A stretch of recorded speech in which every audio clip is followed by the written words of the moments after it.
Kick the flow, kick the flow, kick the flow, kick the flow, kick the flow.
Positive. Joy, how you keeping? You all good?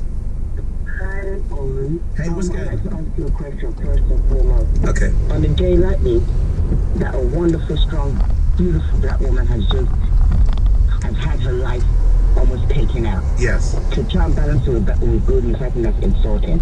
100% insulting to her. The focus should be, why did you black men not protect her? That's my starting point. Why did you guys, as men, not protect this woman? Well, listen, Joy, I'm gonna have to jump in. Joy, I'm gonna have to jump on this one because we, again, with this, there's not been as much information out there for us to even be able to say what you've said there. We don't know the circumstances, so I'm not gonna put down anybody for what could have happened or what should have happened. If we only know that right now everyone's just praying that she makes a very quick and swift recovery. But I mean, what you did say earlier on was that we'd like to see, you know, more black. You said more good and positive news, like young black men doing big jobs. Break that down. Give us a bit of info on that. In regards to I'm going to go back to this, something like this now. Like the positive, the positive response in terms of even before this happened would be black men. Us hearing that you're a black man protecting her 24/7. That would have been a positive news that you will give us today. So black engineers, young black men, we're not interested in the old men. The old men we're interested in are those who set good examples for our young black men. Joy. And protecting their women. So I would say engineers, doctors, like you have young doctors who are inventing things that you're not even hearing about. It doesn't matter if they just, I don't care if it's a motorcycle that enables you, are in a teenager. For my child. And so for me, it was a moment. Sorry, I'll shut up and let you talk. Go on. Yes, it was absolutely a moment. It was absolutely a moment. It is sad. I watched the trial, etc., etc. Yes, we saw a black man calling for his mum. But let's not forget the composure of the man kneeling on his neck. And this is what I'm trying to say. That man has a problem. His hate was coming from such a deep place. His sense of power made him feel he was invincible. His glasses, his sunglasses, were undisturbed atop his head. His hands were in his pockets, and he was as casual as you please. He is the one I want my son to know. Unfortunately, I had to watch George Floyd lose his life before my very eyes. But look at that hate. Look at the depth that somebody can hate a complete stranger. That's what white supremacists do. They hate somebody who they don't know based on their skin color. Look at when the NHS was set up and the Windrush generation came here. You had people sick and vulnerable in their hospital beds saying, take your black hands off me, because white supremacist thinking is so backwards, it's so awkward, it's so ridiculous. So I will take my black hands off you, but who's going to suffer here? You in the sick bed or me? Yeah, because I am not internalizing your... Well, I think the fact that you have the ability to decide what you internalize is a fantastic thing. And one of the... Yeah, and in the same way that black people have been enslaved for centuries, and then, okay, we're moving on. But white people have had that same thing engendered into them again and again, indoctrinated. We are superior. We are superior. And therefore, what do you say to your child about race? It's ridiculous. It's not a concept, in my opinion. We are a human race. Difference is perfection, in my opinion. Right. But as you say, she's going to. Well, it does. So we haven't got any time to talk about that. And you have the idealism. Yeah. So, okay, let me ask you a different type of question. How? Because clearly I understand what you're saying, but how do you prepare, or using your words, arm your child for or against racism? You have to make your child know that they have a certain amount of power. People can attain what they want to attain. That's why you'll get, black guys coming and saying, I'd still succeed, or black people I've gone through, and I've never really experienced that racism. I've just set my target and I've gone for it. And you can do that. I just think you have to believe in yourself, but you have to be aware, and you have to realise that there's the potential for a lot of badness in people, not only with race, but with stuff. Right. Where's Dad? Is he around? Is he in her life? We're not together, but he's very much in her life. And what does he tell her? The same as me. Okay. Listen, lovely speaking to you. Hopefully we can talk again. Sarah in Wandsworth. I don't know, what apologies if anything that was said there in terms of the language was offensive. Sorry, I know it's after 7, but still, there are standards and the like. I think that Sarah was saying it to emphasise her point, but I apologise if anybody's offended by it. I'd like to know what you think, because I was trying to get inside, because my story is about me talking to my child. I don't want my child to be a victim. I don't want my child to think of himself as a victim. My child must know he can get to where he wants to get to, and not give in on the basis of the fact that his dad tells him it's going to be really hard. But maybe that's just me. I'm not sitting here trying to make myself sound good. I'm telling you my reality. That's what we made into a doc. So my question for you is, has your child ever come home and said, somebody said this to me? Has your child ever gone to school and said anything, and the teacher phoned you up and you realise that your child has merely said something that he or she would have heard you say? Have you felt that on the basis of what happened a year ago tomorrow, you needed to say, well, that white police officer has his knee on his neck because... I want it to be as honest as you can make it for me, so that I can understand whether or not it's just me. Did your parents say you're going to have to work twice as hard? Did they mean it? And did you? 0800 731 2000. Sheba is in Hackney. How are you, Sheba? I'm wonderful, Eddie. Yes, I have to say, my parents never told me you have to work twice as hard as everybody else. Never. And I never said that to my son. But one of the things I needed my son to know was that there are, and it wasn't something that I sat down and told him. It would have come by way of conversation in relation to something else. But he needed to know that there are people out there that will hate you because of their skin color. Not because of your skin color, because of their skin color. Their skin color is the issue, not yours. These people, they are a specific type of white people called white supremacists. And what they do, they practice hate. It's too easy to say this word racism. Most people don't even know what racism means. These people practice hate. And hate affects them. Yes, the repercussions of their hate can affect you and can be life-threatening. But in the end, love is the most natural thing a human being does. Well yes, yeah, but you're sounding as ideal, and maybe it's me. I'm old and I'm cynical, as you well know, Sheba. It may be, but you're sounding as idealistic as my last caller. Well, just do it for me a different. Just indulge me for a second. Yes, sir. You've got a son, if I remember rightly. That's correct. Right. So, what did you say? Growing up in Hackney, which has changed in the last 20 years, what did you say, what conversations did you have, if any, about race with your boy?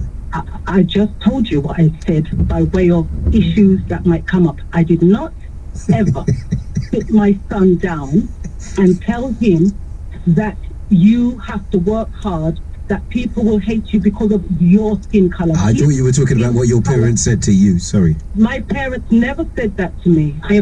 My parents never told me to work hard. Right. Did your parents say, right, okay.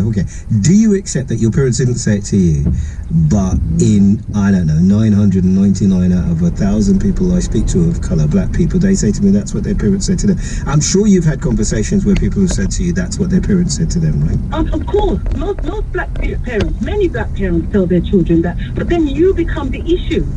The issue becomes yours. What I'm trying to say to you, what I want to stress right now, Eddie, and you're not hearing me, is that the issue of race is not black people's problem. The issue of hate is white supremacist problem. It's their problem. They have to look at it.